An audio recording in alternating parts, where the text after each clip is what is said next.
Hello, everybody. Welcome to Big Blue Kickoff live on this Friday afternoon. John Schmeelk, Matthew Citak with you. It's all presented by Cadillac, the official luxury vehicle of the Giants. The phone number is 201-939-4513. Hashtag Giants Chat. Hit us up. We'll talk some Giants football with you.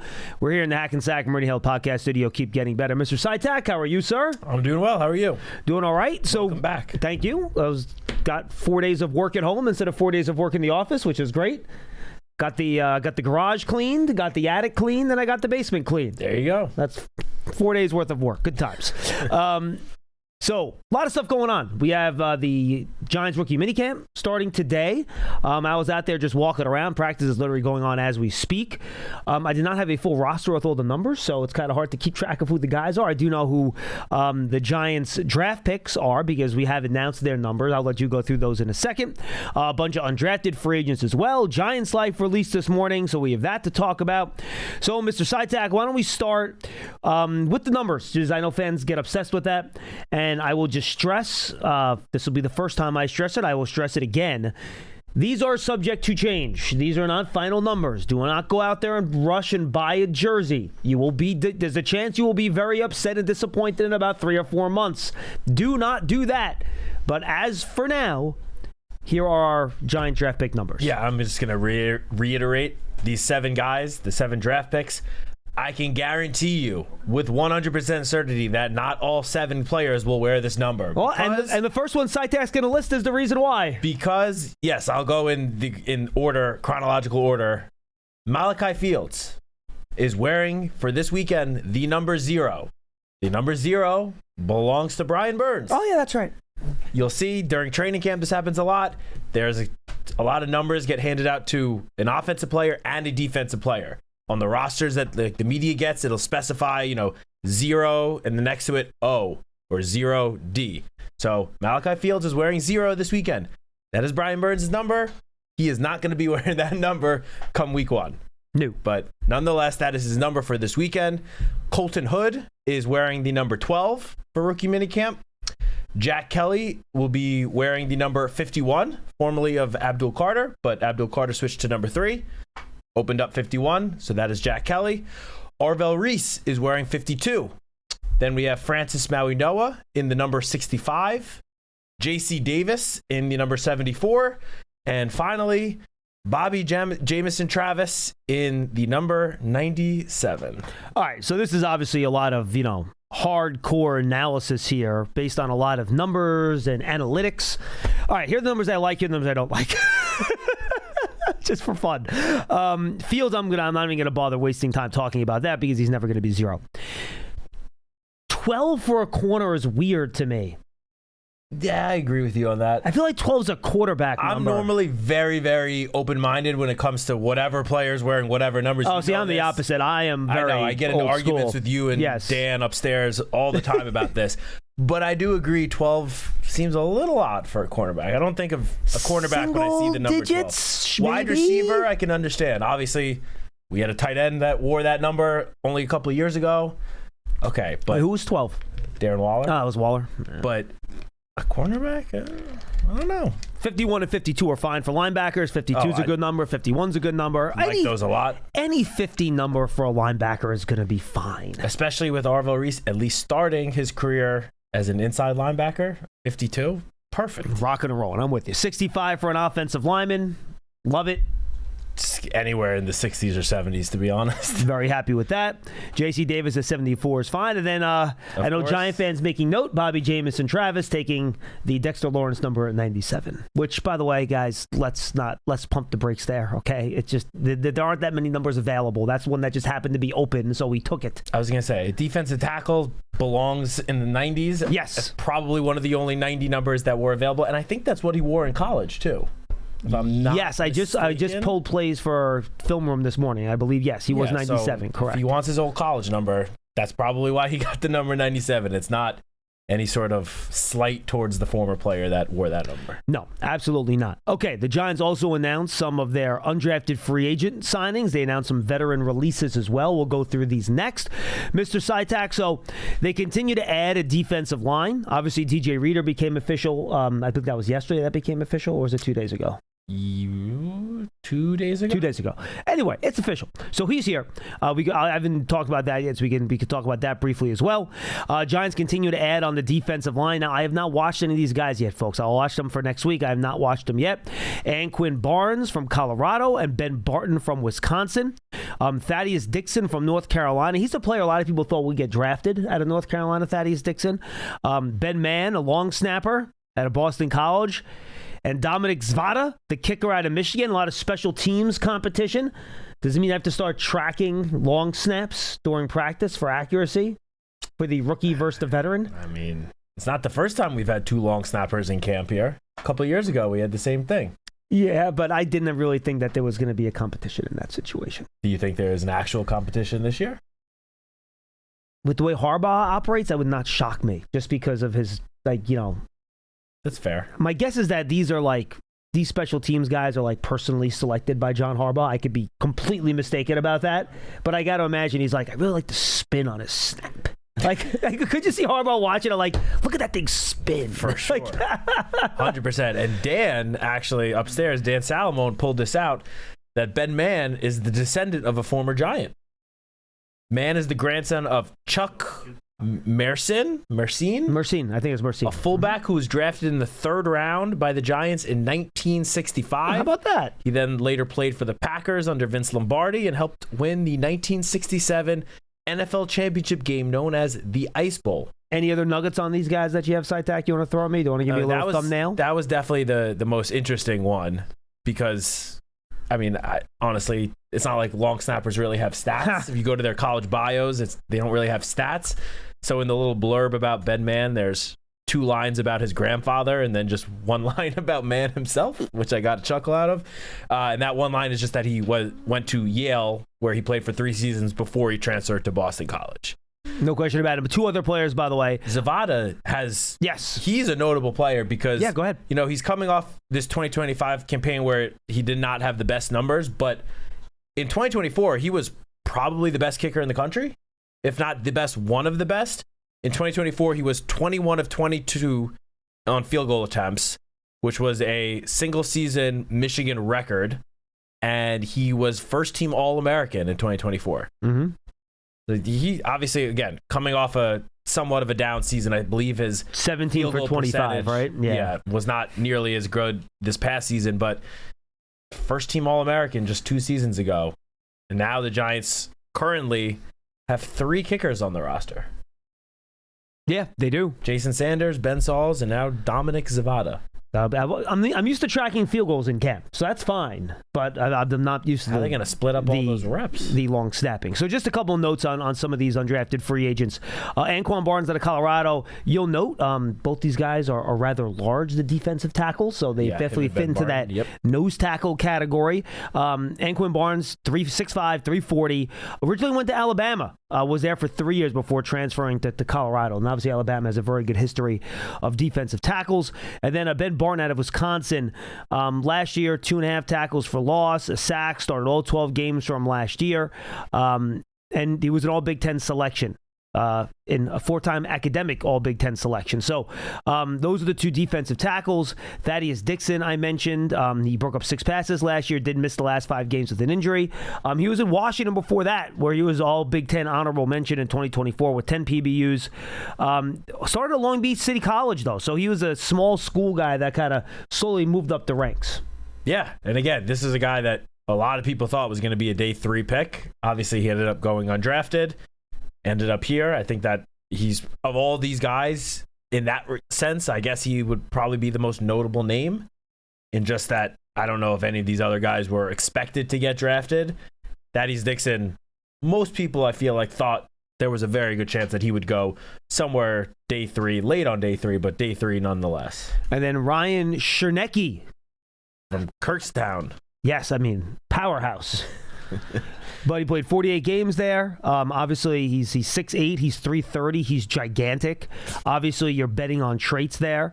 And obviously, he had all these, finals. He was the finals for the Gene Upshaw Award to the top senior graduate student lineman in Division II. That's a division school program, Kurztown. So that's the other player. And then the final player, which was a late ad here, Damon Bankston, Matt. That was announced this morning. Yep. The other 6 were announced last night. Running back out of New Mexico, 5'10", 196. First 4 years at Weber State. So now 2 players in the Giants rookie class with Weber State connections. There you go. With him and Jack Kelly. 10 touchdowns last year, 31 catches, 397 yards. So he has a lot of skill. He's fast, 4.43, 40-yard dash at his pro day. So he's a guy that can do things in space, as John Harbaugh has traditionally had that kind of small, speedy, fast back on his teams. He seems to fit that profile. Yeah, he had 33 touchdowns over his 51 total collegiate games, and that's obviously between Weber State and New Mexico. But notable, 2 kickoff return touchdowns. Yeah. So he could maybe, at the very least throughout the summer, be a factor on special teams in that return game. At least give the Giants another interesting and intriguing option to throw back there. Yeah, no question about it. I'm with you. All right, Giants Slice also released Mr. Citak. I got through like the first 6.5 minutes of it. I had a lot of stuff catching up on. When you're not at the office for a few days, then you come back and like this, the laundry list of stuff that you have to catch up on is just sitting there for you, and you're dreading it. So that was me this morning. So I didn't have a chance to get all the way through Giants Life. But a couple things I noted from the portion that I watched, and then I'll let you kind of give the rest because I know you have gone through it with a fine-tooth comb. Yes. Much like we kind of guessed, it sounds like when they talked about Reese being the number 1 non-quarterback on the board and Mauanoa being the number 3 non-quarterback on the board, the guy in the middle there was in fact Jeremiah Love, based on what John Harbaugh said in the beginning of that video. Well, he did say that those 2 guys, it seemed like, were kind of tied at the top of the board. Jeremiah Love and Oliver. He said those were the 2 guys. He said those are our top 2, he said. Yeah, I don't know if he specified in what order. Well, I mean, but they had previously said at the press conference that Reese was number 1. Yeah, fair. Right. So those are one. So those are the that was the other guy in the top. So theoretically, if Love's there at 3, if Love's there at 5 instead of Reese, safe to assume that he's probably the pick there. No, I would think so. To be honest, I mean, you can see. We see the raw footage itself from draft night, from the draft room of Harbaugh and Joe talking about it. So, yeah, I think if the Cardinals had, let's say, gone Arvell Reese and the Titans went Carnell Tate, there's a good chance that Jeremiah Love would be a Giant right now. It's funny. I go back to when I stood between you and Dottino on draft day. And remember I told you that was like my gut feeling? And I did not know anything, by the way, just for the record, folks. I go out of my way not to ask people upstairs what's happening because if I say something, I'm going to get in trouble. But that was, and I always thought there was a better chance of Love getting to the Giants at 5 than Reese, which is why Love was kind of my gut feeling at the time. But it turns out Reese got there at 5. And I know there was I don't know if you saw this. Did you see like that random report from somebody that the Giants were like open to trading that 5th pick? They seemed to be once Reese was there, like that was it. Like he was going to be the pick no matter what. Yeah, I mean, obviously going into the draft, there was some buzz, some reports that the Giants would look to trade down. People were trying to guess whether that would be from 5 or 10. Yeah, there was another report that Reese wasn't there, that they were going to trade down from 5. But there was obviously no evidence of that in Giants Life. But who knows? Yeah, but as you said, as soon as Arvell Reese was there was no doubt about it. They were not moving from that pick. They were taking their best player on their board and coming away so incredibly happy and excited about it. I mean, again, the thing that I love about these Giants Life videos is you get to see the genuine reactions from the decision makers when they realize they get the guy that they clearly wanted. Harbaugh's too is the best. You can see how genuinely excited both Coach and Joe both are when when the Titans select Carnell Tate and they realize they can pick Arvell Reese. That's not just them putting on a show for the eventual Giants Life video. Like, the cameraman that puts this together is like in the corner of the room, out of the way. Like, he's not trying to be seen. This is genuine, real reactions from those guys, and you can just see how happy they are that they're getting Arvell Reese at 5. And that's why the draft is such a look, not just for the teams, but that's why it's such a big event for the fans, right? Like, you just don't know who's going to be there, who you're going to get. There's so much unknown there. And just the natural enthusiasm from Harbaugh is just off the charts.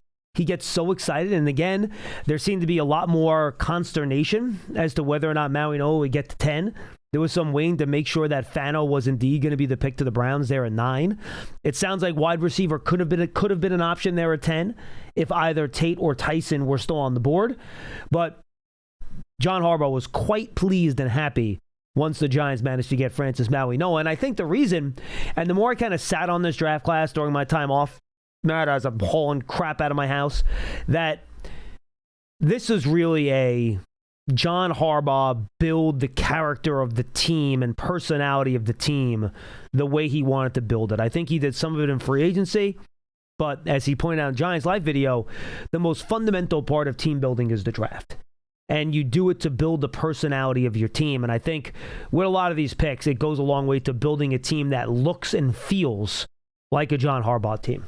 Yeah, I feel like that's something that, we've talked about since the draft concluded, that, a characteristic that basically every single member of this 2026 draft class shares is that just like big physical embraces contact sort of characteristic of the game that not everyone has, honestly. No, you're right. So, sure. Yeah. I mean, again, and I've said this before, this goes back to a lot of the free agent signings. I mean, Pat Ricard is the perfect example of a free agent signing that fits that same exact characteristic. And then every single draft pick just about fits that quality as well. I mean, Arvell Reese described his game, what did he say, is fast and violent.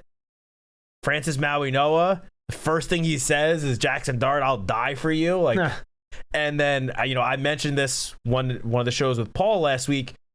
For Colton Hood and Malachi Fields, if you go to their prospect page on NFL.com, Lance Zierlein, in the first sentence of both of their descriptions, Lance uses the word bully in describing how the two of them play.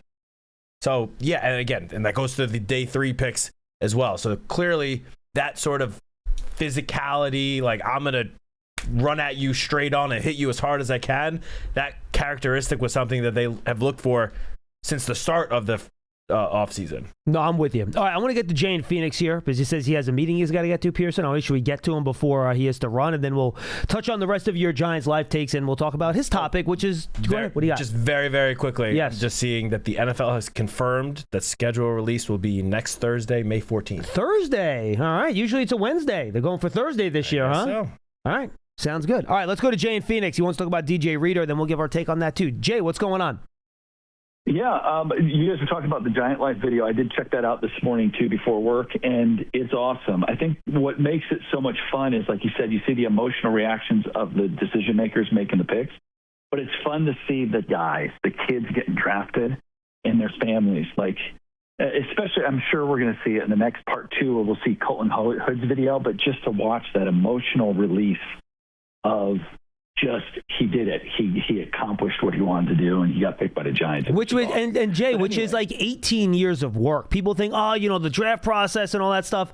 No, these kids are working their butts off for like a decade and a half to get here. Oh, absolutely. So it's unbelievable. Absolutely. And their parents, too. I mean, yeah, for sure. Day and age with sports. I mean, the sacrifice of mom and dad to get kids to sign them up for camps, to get them different places, to get them in clubs. And some of these kids going off to schools where they're not even living at home, like that, a big academy down in Florida. Yeah, IMG, They're not even living at home. It's crazy. Absolutely. So, but I was wanting to call in real quick. I listened to Paul's interviews talking to the guys out in Detroit about DJ Reader. I am thrilled that he's on the team. I know that he's a step down from Dex, or a couple step downs. I get that. But he sounds like a real leader who's going to influence those young defensive tackles immediately coming in, and he goes through their film work from college and stuff with them. I think it's crazy. But I was wondering, watching highlights of him and seeing what he did to the Giants offensive line, in particular John Michael Schmitz, if you guys have any influence, tell him that John Michael Schmitz could probably use some pointers, because I really want to see Schmitz get a second contract. I don't like seeing our draft picks leave because they didn't make it, they weren't good enough or whatever.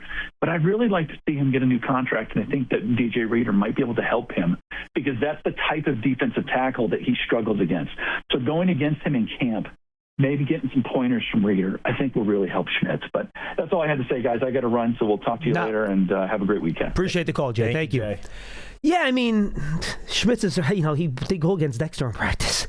So it's not like he hasn't had this experience going against a guy of that size. I did not hear the interviews that Paul did. Were you on those with him? Did you hear him at all? No. Okay, I'll have to go back and check him out. But look, DJ Reader is a really good addition. He's 330 pounds. He's a veteran that's done it for a long time. He's 30 years old, so a veteran, but not, and this is no shade at the other player, but, Shelby Harris is like 36. There's a big difference between 30 and 36 in terms of where you are. He has a history of being a pretty darn good run defender. He has some pass rush pop as well, whether it was at the Bengals or Detroit. He's done it in multiple stops. So to me, this is as good of a player, Matt, that you could have gotten to help at least soften the blow of not having Dexter Lawrence there as your nose tackle. Yeah, look, we've said this a lot, I feel like, but given the timing of the Dexter Lawrence trade, all the top free agents were already gone. The top guys on the market had already signed, everyone signed or agrees to deals within the first 3 or 4 days of free agency. So given the fact that this happened, 6 weeks after free agency began, and they got a guy that when NFL.com released their list of top 100 free agents at the very beginning of the offseason, DJ Reader was I want to say he was like 54. So the fact that you were able to get a guy even that high on the list at this point of the offseason, and that, the reasonable reported numbers that are coming out for that deal, it's like that it's good value, and it's making the best of the situation. Like, obviously, as we've said, he's not Dexter Lawrence. Dexter Lawrence is one of the very best at his position, one of the best defenders in the NFL, but he's gone now. So all you can do is try to fill that hole as best as possible. And given the circumstances, this was the best outcome for the Giants in terms of addressing the defensive line. Yeah, so Dexter's cap number is around like 20, right? 21? I think it's even higher. I think it's like 20 for this year. Dexter's, what was it before the Giants traded him?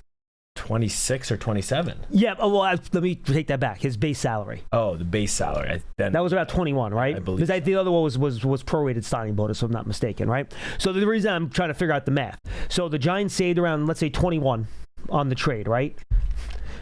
Maui Noah's contract is about 5.5. Maui Noah's first year in his rookie deal is about 5.5. You look at the reported numbers on Reader. So now we can look at what the final trade is now, right?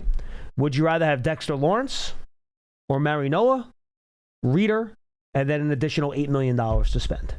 I mean, you can throw Shelby Harris into that group as well. You have to take some money off of that, but yes, correct. And like Ifotu and whatever their defensive tackles. But I think given what you're looking at, I think given Dex's age and the reported weight issues that he had in Cincinnati when he showed up there, I think you're looking pretty good when it comes to that. You know what I mean?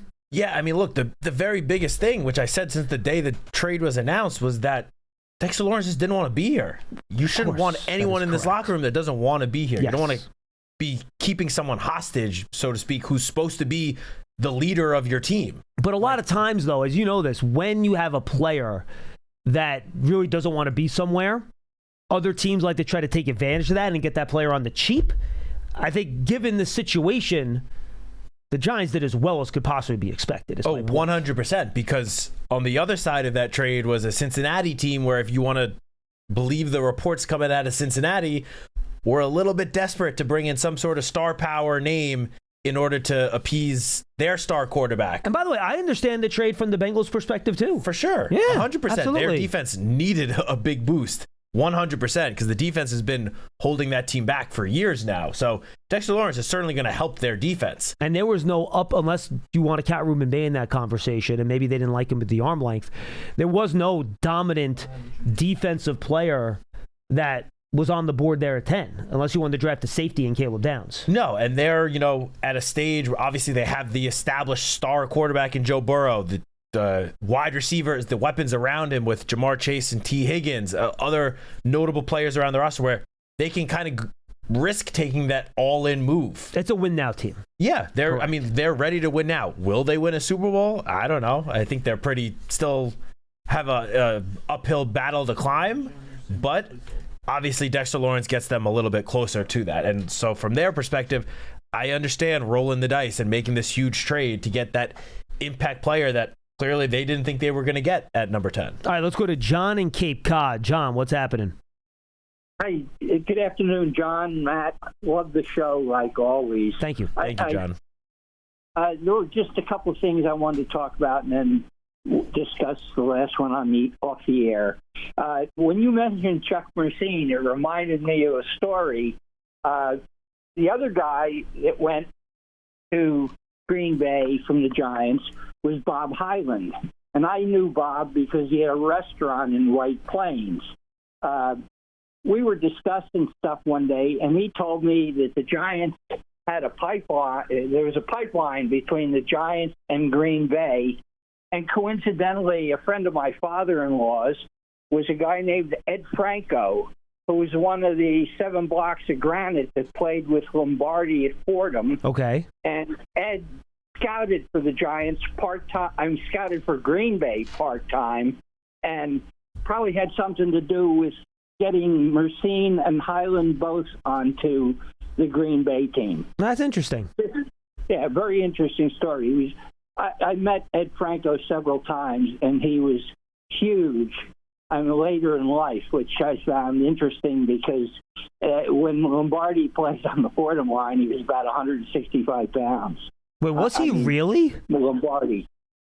Franco had to be well over 200, so he must have been a big man. Lombardi was just 165 when he played on the Fordham. And I read the Lombardi book when Pride Still Matters. I did not remember he was only 165 pounds. Check it out. I wouldn't swear, John, but okay, I'll check told that several times that he was in that range. Okay, I'll check it. Their lines were fairly small in those days.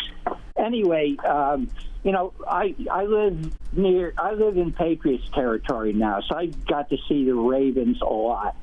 And from the time I started watching Harbaugh, I said, this is Parcells type football. And now that he's with the Giants, I'm going to double down on that. Very similar philosophies. All right, so John, I have it here, 5'8", 185. So you were close, 5'8". Okay. I didn't realize Lombardi was only 5'8" either. I didn't realize he was short. I got to tell Lance about that. He'll get like the Lombardi poster up on his wall. Yeah, no. Which 185, unless he had 4.3 speed, they wouldn't even look at a guy today. No, because they would get crushed. I mean, yeah, my goodness. Absolutely. I mean, like he was barely bigger than Pearson. I mean, Pearson would have got murdered.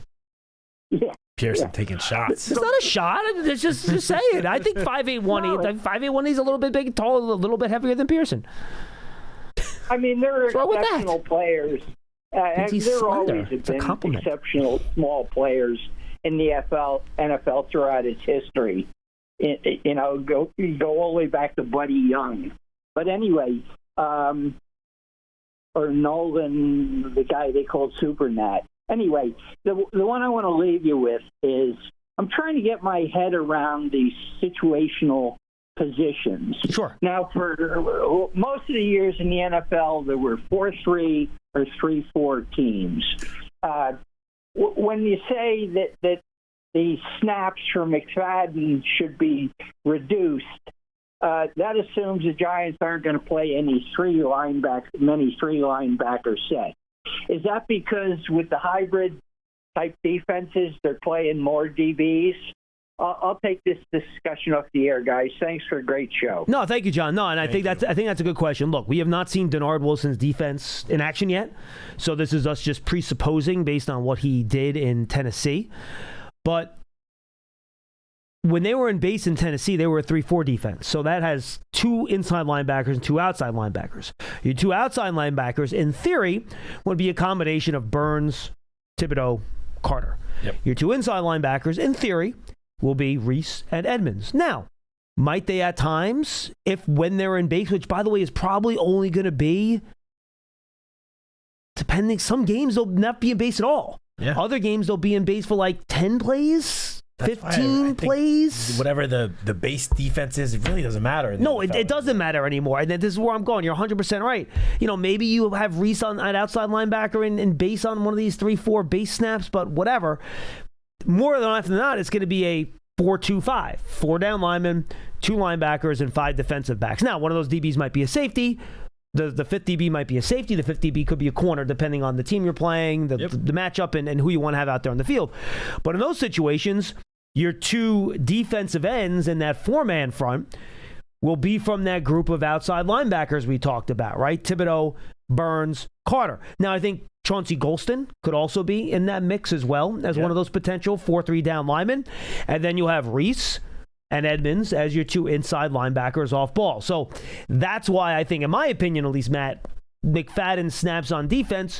Of course, guys get hurt. Things happen. He might get on the field. But if everyone's healthy, I don't see that many opportunities for him to get on the field.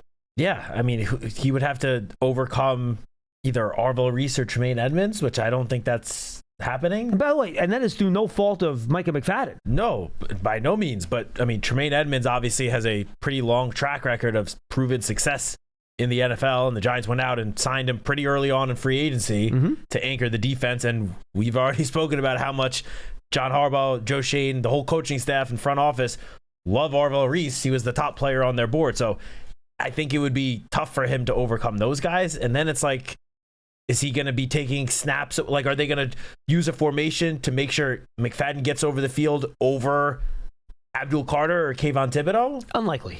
Probably not. So, again, it's no fault to Micah McFadden and no, criticism towards him. But it's just these other guys obviously have shown so far that they probably, deserve to be on the field a little bit more. Now, that could change, obviously. Micah McFadden has been on the up the last couple of seasons. Obviously, he only played a quarter and a half last year before suffering the season-ending injury. But the 2 seasons prior to that, he looked like he was getting better each and every year. Who knows? Maybe he continues that trend and takes another huge jump this year. It's possible. And in which case, that might change the equation. But as things stand, before OTAs begin, I think he might have a little bit of an uphill battle to get a significant number of snaps on the defensive side of the ball. Correct. All right, let's go to Frank in Texas. He's been holding the longest. Frank, what's going on?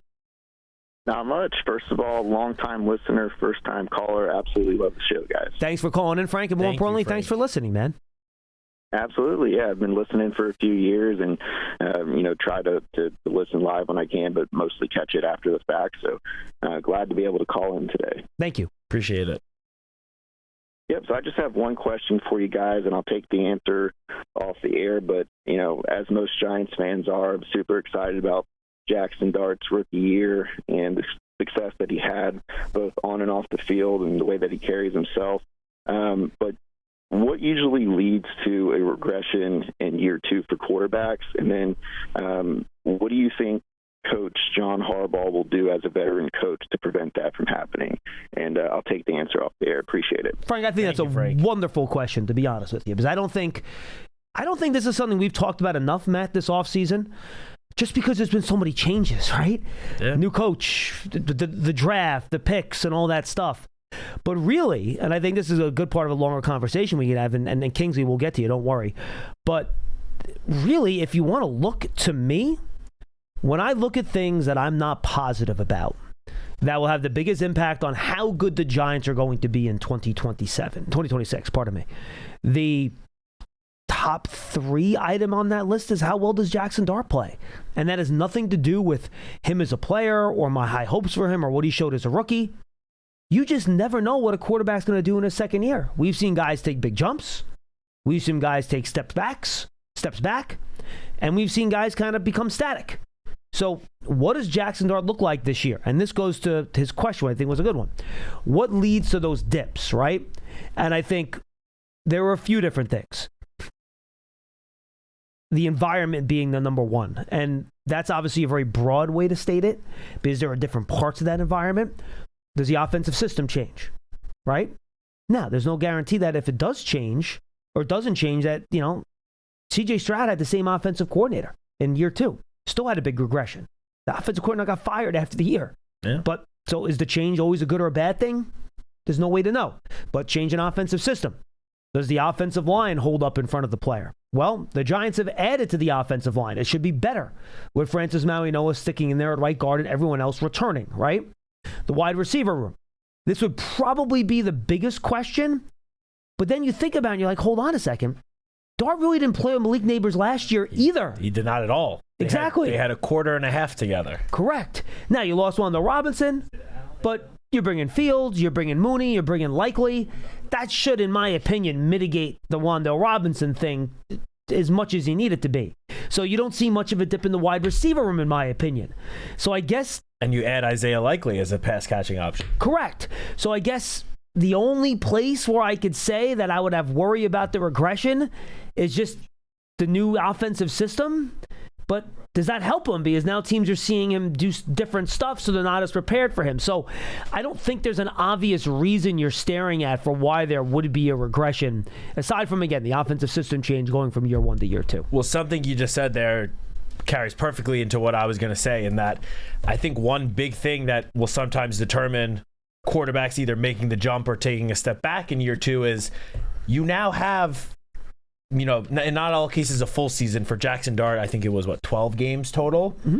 12 games of film that opposing defenses and defensive coordinators can now look at. Right. Going into your rookie year, they can look at your college tape, but that could be a completely different system. Obviously, completely different players around you. So they definitely do look at that with rookie quarterbacks, but there's only so much you can learn from that. You're 100% right. 100%. Year 2, though, all the defensive coordinators the Giants are going to face this year now have 12, 13, whatever games of tape to look at for Jaxson Dart. And so the question now becomes, knowing that these defensive coordinators have this film on him now, knowing what his game is sort of like, and especially, the running aspect of his game.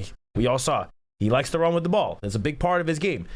Can he make the necessary adjustments to counteract the adjustments that these defensive coordinators are now going to make to try to mitigate the things that he did well last season? Some guys go into year 2 and do that in a great way, and those are the guys that make the big jumps. Other guys struggle mightily with that. They're unable to make those adjustments, and that's when you see them take a step back. So Jaxson Dart, from all accounts, obviously seems like a very smart quarterback. I hope and think that he will be able to make those necessary adjustments, and obviously the new coaching staff will help with that. Matt Nagy will be a big part in helping him navigate that, but that is going to be, in my opinion, potentially the biggest thing, whether or not Jaxson makes the jump this year. Yeah, I'm with you. And again, you wonder with the new offensive system, does that mitigate that a little bit? You know what I mean? So yeah, I'm with you. It was 14 games, 12 starts, by the way, because I did not remember either. So he had the first 2 games where he had 1 carry in each of them. Yeah, correct. Yeah, so 12 games.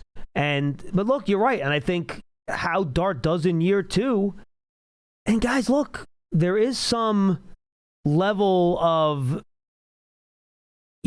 lack of, not lack of consistency from Dart, but volatility in general at the position. Like, we've seen quarterbacks that, and again, I'm not saying this is what Dart is, but we've seen quarterbacks that aren't very good put up really good numbers for half a year. We've seen quarterbacks that are very good put up bad numbers for a half a year. So when you're dealing with small sample sizes, there's always opportunities for really large standard deviations from what that first small sample size is. So there's just a natural volatility to the position that, what is this thing going to look like? I don't think anyone really knows. You feel good about it, but when you're dealing with a small sample size, things can change a lot from year 1 to year 2, even at a position like quarterback. Yeah, I mean, and you would hope with the Giants going into 2026 that an improved defense will help Jaxson Dart, because obviously last year the Giants defense did not help him too often, from a week in and week out basis. And having a better defense is obviously going to put the offense in better situations. Yep. So having, you call it, a more stable coaching staff, because obviously there were many changes made during the season last year. He lost his head coach and play caller. Well, no, Kafka. Was Dable calling plays from week 1? They went back and forth so many times. No, Kafka did it the whole year last year. Kafka did the whole year, yes. Okay.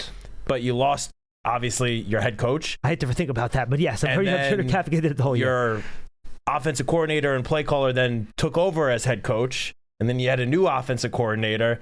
He dealt with a decent amount of changes during his rookie season and still was able to put up a pretty promising and encouraging rookie season. So obviously just more stability all around, you would hope, will help not only Jaxson Dart, but this entire team, and especially a lot of the young players. No, I'm with you on that. And then the last thing I'll throw out there too, in terms of the last part of his question, what can John Harbaugh do to mitigate the chance of a step back? I think putting him in the best situations possible. And I think having people say run the ball will help the quarterback. Running the ball successfully will help the quarterback. Running the ball poorly on early downs and being in 3rd and 7 and 3rd and 8 is not going to help the quarterback. So I think along with Greg Roman and Matt Nagy and Callahan putting together in a successful running game where Dart is not in a lot of these 3rd and longs and 3rd downs. But I think more importantly, and I think this will be a little bit of an adjustment for Jaxson. He did it in high school, but he did not do a whole lot in college of play action, turn your back, and look downfield. Again, high school he did a ton of it, but we didn't see that last year a ton with the Giants. And frankly, if you do the breakdown on what his numbers were in those situations last year, they were not the best.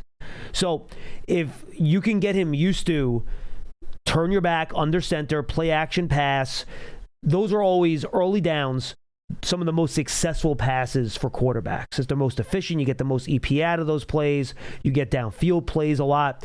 So if you can get him used to that and get him succeeding on those early down play action under center passes because of a successful running game, which helps set that up, that to me is how Harbaugh and Nagy and Roman and Callahan can put him in the best situation so you don't have that step back from his rookie year. Yeah, and since day one, John Harbaugh has made it very clear that the emphasis will be on being able to run the ball successfully. I mean, day one, he said, run the ball and stop the run. Those are two things that we're going to be doing this year.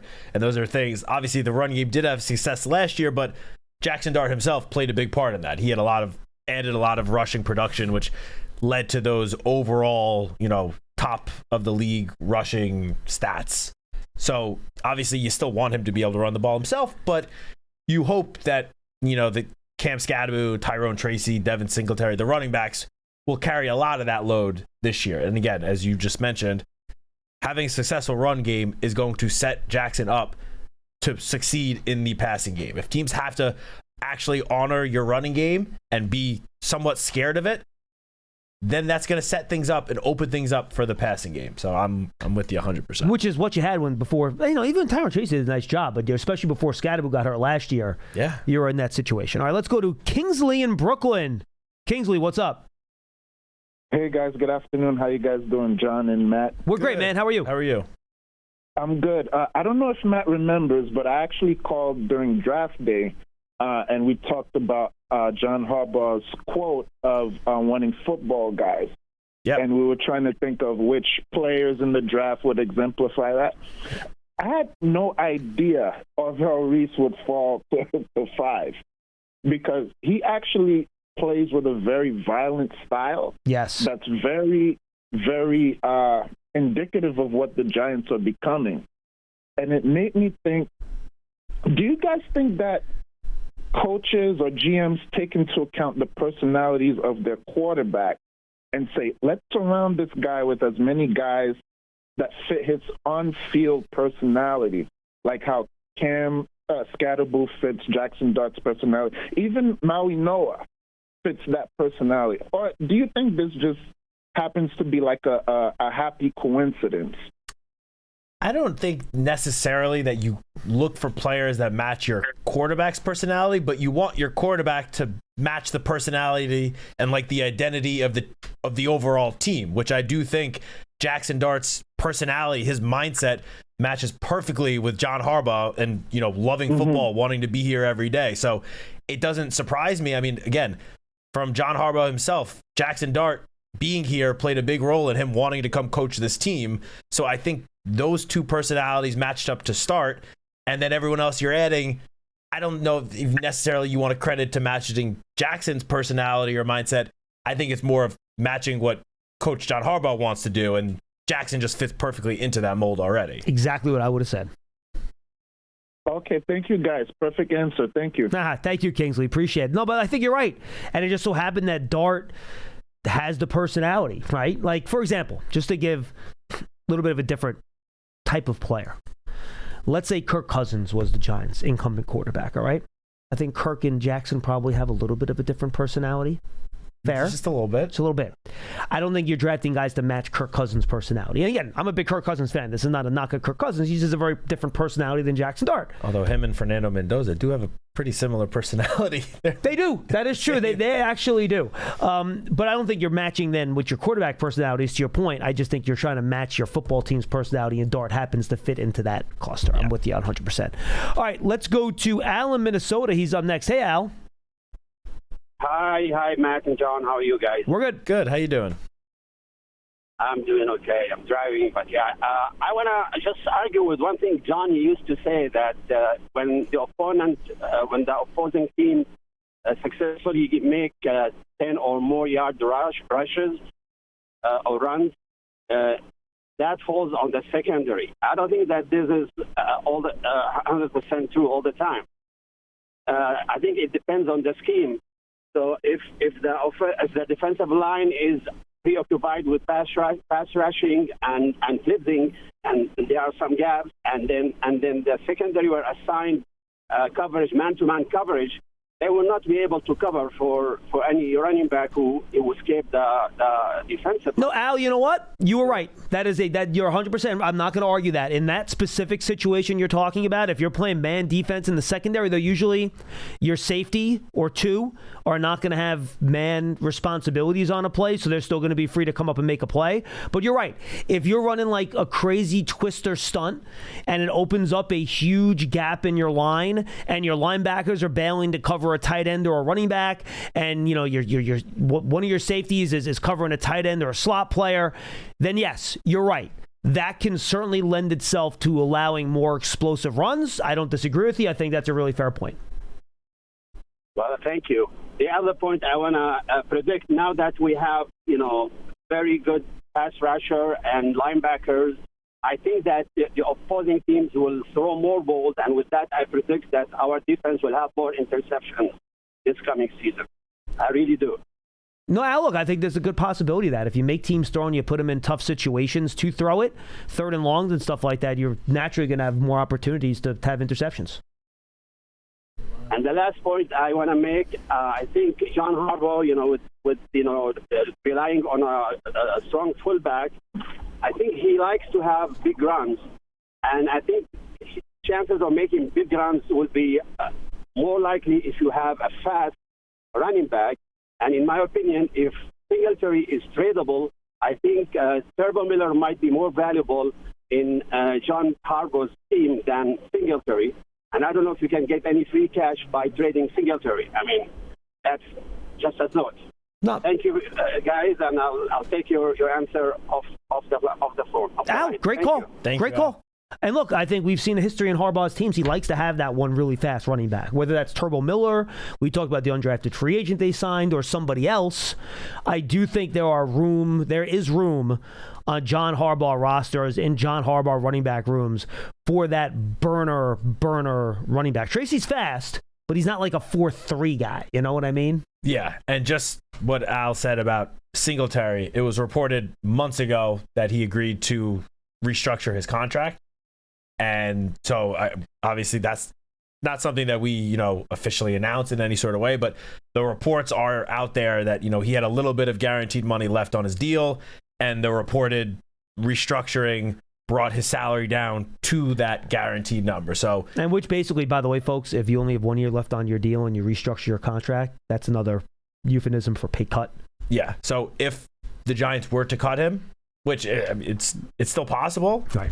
It would not save them anything towards the cap hit. That money would still be dead cap instead of. But would it shock me if some other team had a big running back injury in the summer that they called the Giants, say we need this veteran to step in and be a part of a two-man team for us? Singletary's still a good player. Yeah.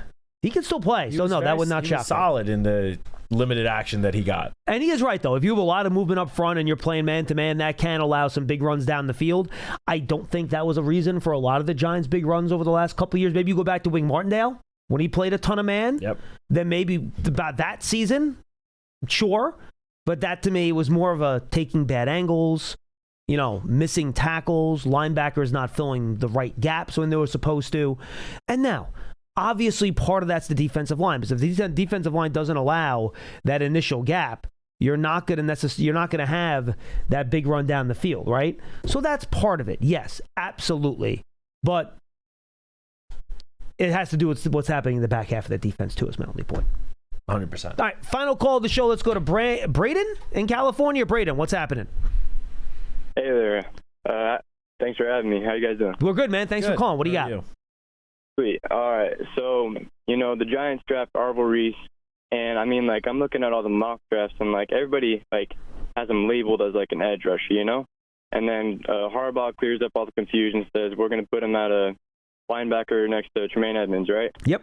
Do you think, I just want to hear your guys' insight on this, do you think that, as the season goes on, obviously he's going to play linebacker, but do you think that they're going to try to implement him, try to get him working on the edge, so, maybe in the future he can play more on the edge? I just want to hear what you guys have to say about that. No, Braden, good question. Appreciate the call. I actually asked Joe Shane about this in our 20-minute interview. That is up on the Giants YouTube channel, by the way, Giants Huddle Podcast. Go check that out. And I asked him at some point, I'm like, so are you going to get him some specialized pass rush training over the course of the year? And he goes, we haven't had that conversation, but I imagine he'll get some time with Charlie Bullen with the outside linebackers to just work on some of those pass rush moves. So, look, I don't know if he's going to be a straight-up edge for much of the year. Now, maybe if some guys get injured, that could be something you do down the road. But they will certainly use him as a pass rusher, whether that's him blitzing off the edge or blitzing from the middle of the formation. You will see him as a pass rusher throughout the year. And yes, I do think they will work and hone those skills as well as the off-ball stuff. Remember, he played more off-ball than edge in college, so he's going to be more comfortable there. I don't think you want to throw too much at a rookie in his rookie year. You don't want his head swimming and try to ask him to do too much, Matt. But yes, I believe they will hone those pass rush skills so they can use him in those situations when they can over the course of the year. Yeah, the Giants have made it clear that he's going to start at that linebacker position next to Tremaine Edmonds. And I said this earlier in the week with Paul on the show, but if you look at last season, his most successful season at Ohio State by far, it came with the arrival of Matt Patricia as the defensive coordinator. And Matt Patricia used him in a way that no previous defensive coordinator used him. And that was sort of like a defensive chess piece, so to speak. It was the Jamie Collins role when Jamie Collins was with New England. Yes. Mm-hmm. So, yes, he played off-ball linebacker, but he also lined up at edge. They moved him all around. And I think to maybe not the same degree, but to a lesser degree, we'll probably see similar usage of him this season. Maybe not at first, because as you said, you don't want to give a rookie too much. You don't want him to start drowning before he even steps on the field for week one. But if he shows early on that he's able to take on all of the, the mental part of the game and not feel overwhelmed with learning, the new playbook, a whole new defense, new teammates around him. If he shows that he's more than capable of handling that, then you start giving him a little more and a little more. So it wouldn't surprise me if not too far into the season, we start seeing him really deployed all over the defensive front, not just at one specific position. But part of that will be getting at least some snaps at edge rusher. But I think he will also be rushing the passer from almost everywhere in the front seven throughout the year. Nope, I agree with you. All right, give me your rest of your Giants life takeaways before we wrap things up here, and I got one YouTube comment too. The rest of my Giants life takeaways. Okay. Again, it was cool to see how excited both John and Joe were to not only get Arvel Reese, but also CeCe Maui Noah. It was, I have said on the show before that these really were two of the top guys on their board.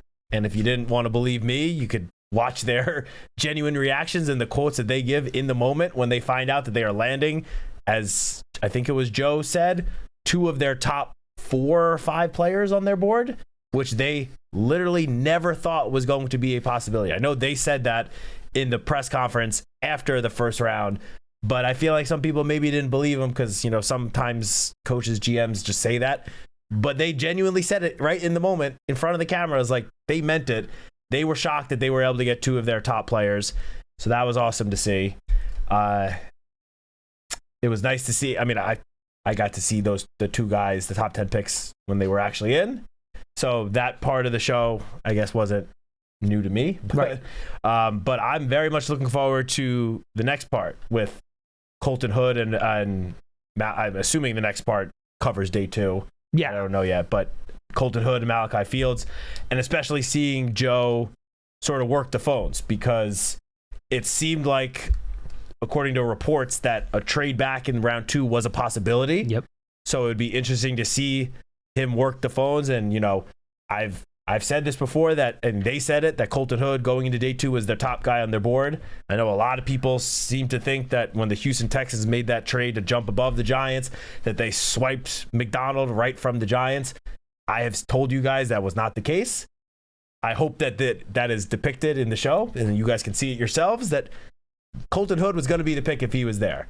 And then moving into the 3rd round, very interested to see Joe work the phones in order to move up, in order to get Malachi Fields, who clearly they had pretty, somewhat high on their draft board, to make that big move up and give up the future draft capital in order to make sure that they get him. All right, let's go to our YouTube comment, Trackstar82.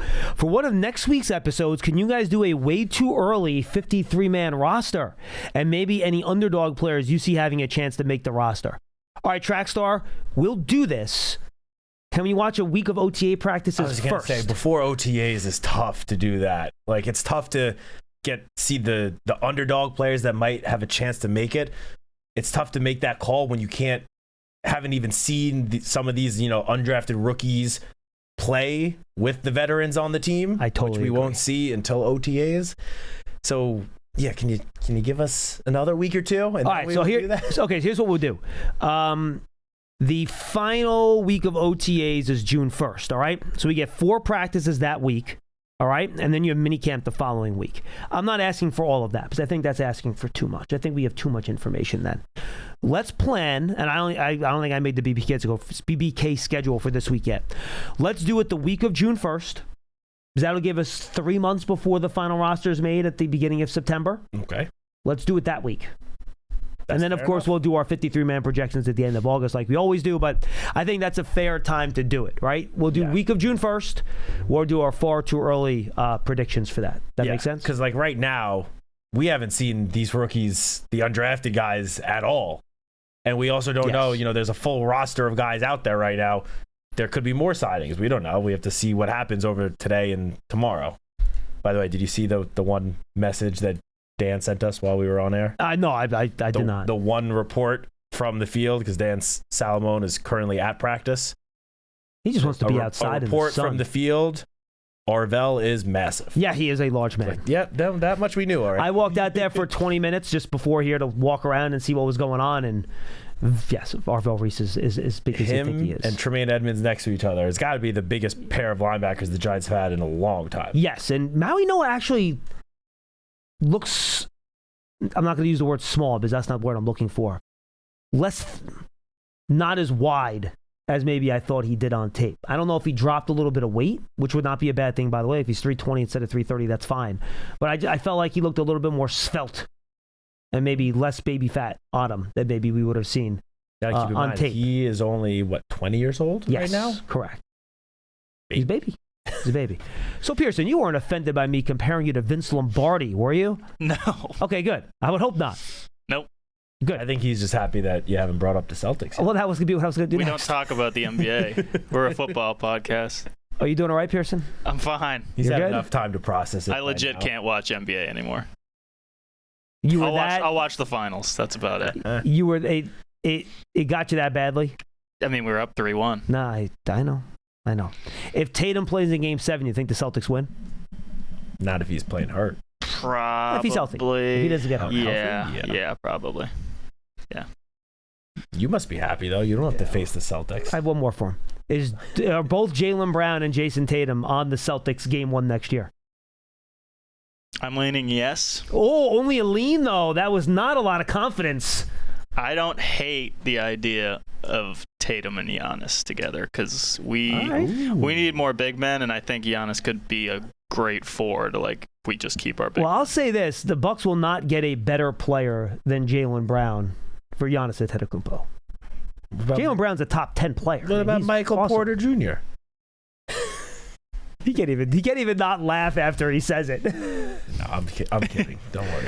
Nah, how old is Jaylen Brown? I think he's 29, 30, 31. Yeah, I'm not sure if they want a 30-year-old. That's the only problem. I mean, all the reports are saying that they want someone that's going to help them win now. And Jaylen Brown got better this year. No, Jaylen Brown was 29. awesome this year. I have nothing bad to say about. He turns 30 in October. All right, so next year will be his year 30 year. Yeah, I mean, if you're the Bucks and you can get Jaylen Brown for Giannis, how do you not do that? That would be a very hard thing to pass. That was like the same thing when it was clear that the Nets were trading Kevin Durant, and there was a rumor that Boston might offer Jaylen Brown. You're like, you get offered Jaylen Brown, you take that. That's correct. But yes, that that's never correct. ended up being an actual offer, unfortunately for my Nets. And yes, I am feeling pretty good right now, up 2-0. I'm a little nervous about the OG injury, hamstrings. You don't want to mess around with them. Let him rest. Don't even send them on the bus to Philadelphia. Just let him stay in New York, get his treatment. Hopefully you win Game 3. You go up 3-0, and then you can not play him. That'll give him almost 2 weeks until the Eastern Conference Final starts from the rest, and you're rocking and rolling. Do you think there will be just as many, if not more, Knicks fans at the game tonight than 76ers fans? Yes. I think so, too. I've seen some tweets from, TickPick and some of these third-party ticket, sellers. Mm-hmm. And they've given percentages of the percentage of tickets that have been purchased for Game 3 from New York and New Jersey. It's been like 60%. And the percentage from the Pennsylvania is like 22%, something like that. And by the way, some of those 22% from Pennsylvania could be Knicks fans, too. Yeah, now granted, some of the South Jersey tickets could be Philly fans. That is true. Sure, but it's going to be a lot of Knicks fans there tonight. And then the tickets are so much cheaper than they are up here, too. So if you're a Knicks fan, drive there, pay for those tickets, get a hotel room. I was talking to somebody that tracks us. They said like $300 less for like good seats in Philly than up here. Garden ain't cheap. No, Garden is not cheap, as I could attest to. That is accurate. But yeah, I feel pretty good about it. Just get OG back. Unfortunately, I don't think the Cavs are going to put up a ton of resistance here against the Pistons. Probably not. Based on what I've seen. James Harden has become Elimination James, as the old expression down in Houston goes. Even though it's not elimination yet, he's playing like it is. With more turnovers than field goal makes last night.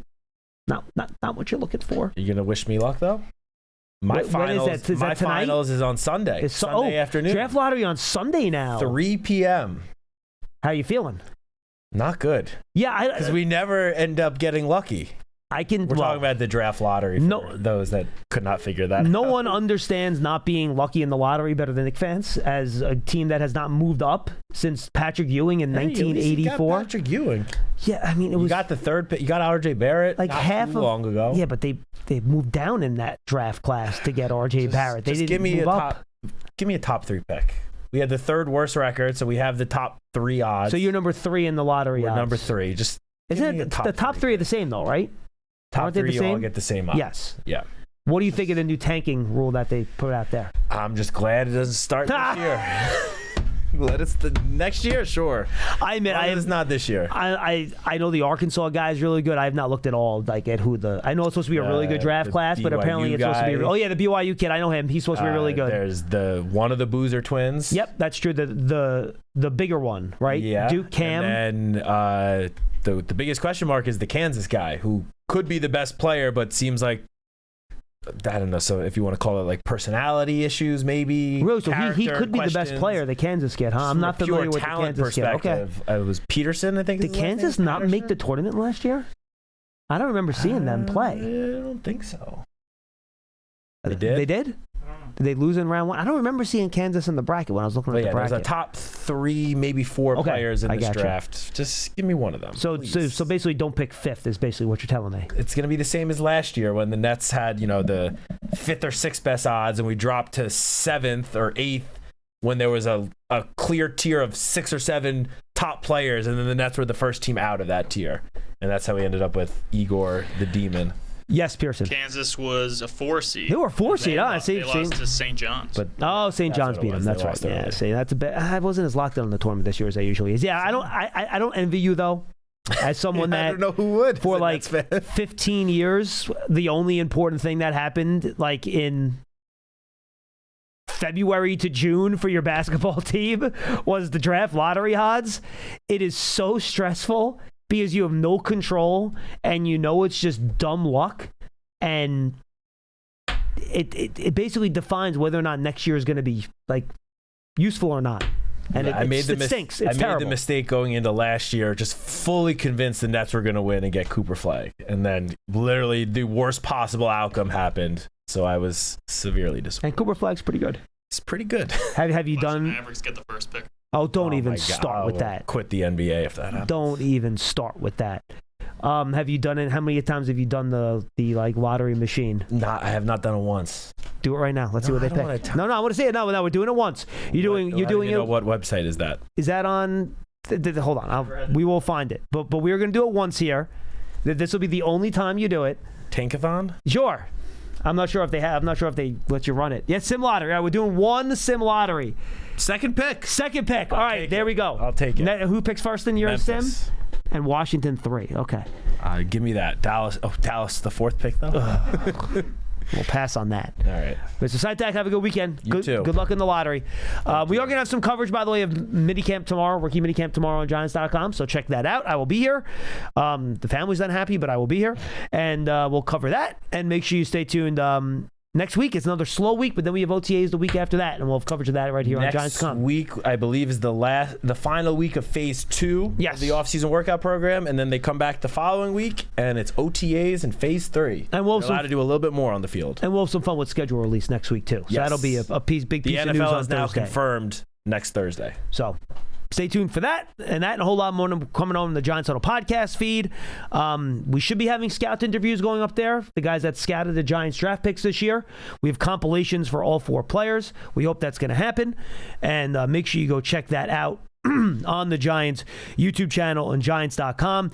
And don't forget, folks, the Giants Town Hall is coming your way at the Beacon Theater in New York City on Monday, May 18th. It's an exclusive preview of the season with Joe Shane, John Harbaugh, and you hear from current players like Jaxson Dart, Cam Scatterbo, Brian Burns, and you get your first look at the Giants rookie class. To get your tickets, go to Giants.com/Town Hall. It is always a very good and fun event every year. Make sure you check that out. For Matthew Citak and Pearson Butler, I am John Schmeelk. Good luck to all the lottery participants. Somehow I hope the Knicks get the first pick. It's impossible, but why not? And we will talk to you on Monday.